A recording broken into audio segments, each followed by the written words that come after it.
আমরা বোকা না। আমাদের মসজিদের ইমাম সাহেবরা 8,000 টাকা 10,000 টাকা ইমামতিতে চাকরি করে, খোদার 30 দিন কষ্ট করে চলে। বোকা এই কারণে না, বোকা না ভাইয়া। আপনারা ভাত মাছ খাইয়া যদি বড় হন, তো মোল্লা মুন্সি ওনারা কি সিরা খাইয়া বড় হয়েছে? তো ও তো বোকা না বাপ। কেমনে সুদে টাকা নিলে, কিস্তিতে টাকা নিলে, কেমনে কি করলে দুনিয়া আরো কামাই করা যায়, এটা না বুঝার কি আছে? বুঝে সবাই, কিন্তু কেউ আখেরাতের ভয়ে ছেড়ে যায়, কেউ আখেরাতকে ভুলে দুনিয়ার নাফরমানিতে লেগে যায়। এই হলো তফাৎ। বুঝে না এমন না। তো আল্লাহ তাআলা বলেন, এবার দেখেন এই শেষ কথা, ওয়াইলুন ইয়াউমাইযিল লিল মুকাদ্দিবিন।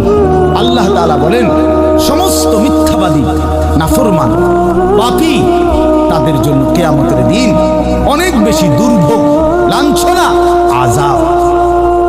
এই কথাইটা একটা জিনিস খেয়াল করেন, ওয়াইলুন ইয়াউমাইযিল লিল মুকাদ্দিবিন।